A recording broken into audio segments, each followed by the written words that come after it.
Quick announcement. I recently came across another creator who makes beautiful 3D printed deck boxes. I am not sponsored, I'm not getting a kickback or anything. I got his permission to post a link to his Etsy store down below. Feel free to go check him out. After the video, of course. Welcome once again to Commander by Danon. One of the videos I made a couple of years ago that really helped this channel grow was a Miirym deck. And since she's one of the most popular commanders on EDH Rec, and since I'm still waiting on new cards from the upcoming set to be spoiled, I decided to go ahead and make a quick budget deck for her. Also, and I know it's annoying to keep hearing this, but statistically if I don't ask you to like and subscribe, the video gets fewer subscribers. Miirym Sentinel Wyrm is a 6-mana 6/6 legendary dragon spirit with flying and ward 2. Whenever another non-token dragon enters the battlefield under our control, we create a token that's a copy of it, except the token isn't legendary if that dragon is legendary. Dragons are already some of the strongest creatures in Magic, so the fact that our commander doubles them is absurd. One of the most absurd turns cutestuff ever played with her Miirym deck involved casting Genesis Ultimatum, where she flipped into Doubling Season, Astral Dragon, and Ganex Astral Hunter. The number of treasures she created would have stretched up to the moon and back. No, I'm not exaggerating. In fact, I may be underselling it. Of course, this will be a $100 deck, so we couldn't afford Doubling Season even if we wanted to. But we still want to create as many dragons as possible. But before we get to our deck list, a quick word from our sponsor, Ultimate Guard. Even long before this channel was sponsored by Ultimate Guard, they were always my #1 choice when it comes to sleeves or deck boxes. Pick up Ultimate Guard products at your local game store or order them on Amazon. Link down below. In order to build a functional commander deck, you need lots of different pieces, which is why I try to rely on my handy-dandy checklist. 50 mana sources, usually split between 37 lands and 13 pieces of ramp, 10 pieces of card advantage, 8 to 10 pieces of spot removal, 2 to 3 board wipes, 2 pieces of graveyard hate, or 1 sudden I win card. Oh, one more quick announcement before we get started. I'm going to be streaming on Musings by Danon as well as Twitch. It'll mostly be Final Fantasy XIV, but you're more than welcome to pop in and talk about Commander. Honestly, about half my streams are talking about manga, anime, or Commander.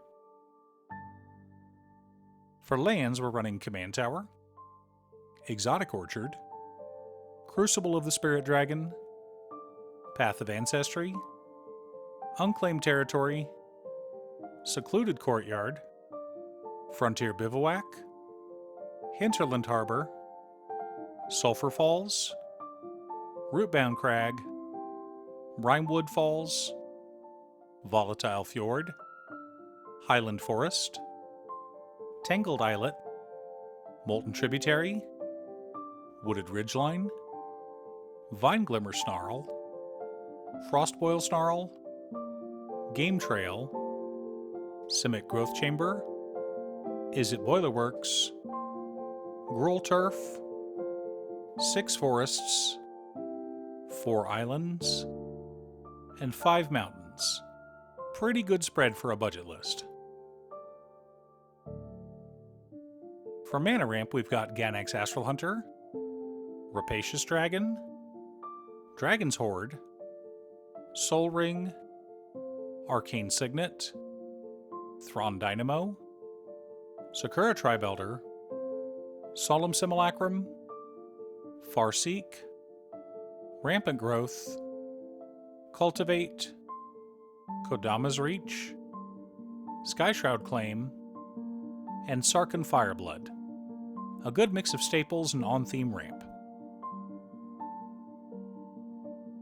For card advantage, we've got Shimmer Dragon, Dragon Mage, Niv Mizzet Parun, Temur Ascendancy, Growth Spiral, Eureka Moment, Urban Evolution, Return of the Wild Speaker, Sarkhan's Triumph, Draconic Lore, Genesis Ultimatum, and Colossal Majesty. A good mix of tutors and traditional card advantage. For interaction and spot removal, we're running Lozin, Dragon's Legacy, Tyrant's Familiar, Drakuseth, Maw of Flames, Tyrant of Care Ridges, Counterspell, Negate, Return to Nature, Commit Memory, Collective Resistance, Abrade, Naturalize, Bolt Bend, and Warstorm Surge. Lots of ways to clear a path for our dragons. To reset the board, we're running Earthquake, Magma Quake, Fault Line, Blasphemous Act, Incinerator of the Guilty, and Steel Hellkite. Can't let the Groundling armies build up after all. The core of our deck consists of Scourge of Valkus, Atarka Worldrender, Savage Ventmaw, Scourge of the Throne, Hellkite Charger, Thrakkus the Butcher, Skyline Despot, Lathless Dragon Queen, Furcrag Cunning Instigator, Wrathful Red Dragon, Earthquake Dragon, Utvara Hellkite, and Red Dragon. Supporting our plan, we've also got Ghostly Flicker, Double Major, Rite of Replication, and Adrix and Nev Twin Casters. Okay, I lied. We do have a token doubler. Only one, though. Now that we have our deck list, let's compare it to our checklist.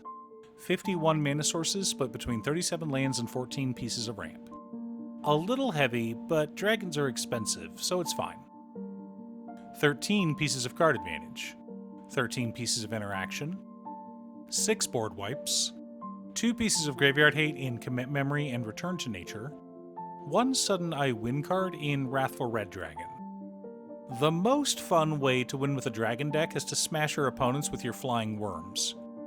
But almost as fun is to win with Wrathful Red Dragon combined with Blasphemous Act. In order for this combo to win the game, we need at least 12 dragons on board, assuming our opponents all have 40 life. However, since Miirym makes a copy of our dragons, that means we should have 2 Wrathful Red Dragons on board, which means we only need 4 more dragons for this combo to work. And since we're running 2 dragons that make other dragons, this shouldn't be a problem. Okay, I know some of you are still thinking about the relationship between Astral Dragon and Doubling Season. I know they aren't in this version of the deck, but this is something you'll probably encounter in the wild. Miirym makes a copy of Astral Dragon, but Doubling Season makes 2 copies. They all resolve at the same time, but their end of the battlefield triggers must be placed on the stack one at a time. When Astral Dragon enters the battlefield, it creates 2 tokens that are copies of target non-creature permanent, except they're 3/3 dragon creatures in addition to their other types, and they have flying. But Doubling Season doubles that, and all 4 of our copies will target Doubling Season. So we now have 5 Doubling Season, which means all of our tokens are now times 32, or 2 to the 5th. Which means the next copy of Astral Dragon, instead of making 4 more Doubling Seasons, will make 64 more Doubling Seasons, bringing our total to 69 Doubling Seasons. This means all tokens are now 2 to the 69th power. We're now dealing with scientific notations, and the 3rd Astral Dragon hasn't even resolved yet. Here are roughly the number of tokens the 3rd Astral Dragon will create. As I've said before on this channel, exponential growth is always more fun than infinite combos. But even without exponential growth, this Miirym deck is nothing to sneeze at. We've got lots of interaction, lots of fun dragons that will enjoy smashing into our opponents, plenty of ways to keep our board protected from wipes, and ways around not being able to attack, such as Scourge of Valkus. Do you have a Miirym deck? How much do your friends hate playing against it? Leave a comment below. Thanks for tuning in. Once again, a huge shout out to my editor Cutestuff. I couldn't make these videos without her. If you'd like to hire her to edit your own videos, she can be reached at cutestuff.edits@gmail.com. Link is down below. If you're looking for ways to support the channel directly, you can head on over to patreon.com/Danon. You can have a video made or just ask for help building or tuning a deck list. I also want to give a quick shout out to all of my patrons: Waffles, Drya, Danny, Muffins, Marcus, Brett, Roxy, Mark, Borgie, Nazwin, Midge, Alex, Conga, Aaron, Chris, Robert, Austin, William Pye, Turner, Triz, Kazera, Slack, Dan, Booksu, Patrick, and Vox. You guys are awesome. I post new Commander Deck videos every weekday, so be sure to subscribe and ring the bell to be notified of new videos. Again, thanks for watching, and I'll see you all again next time on Commander by Danon.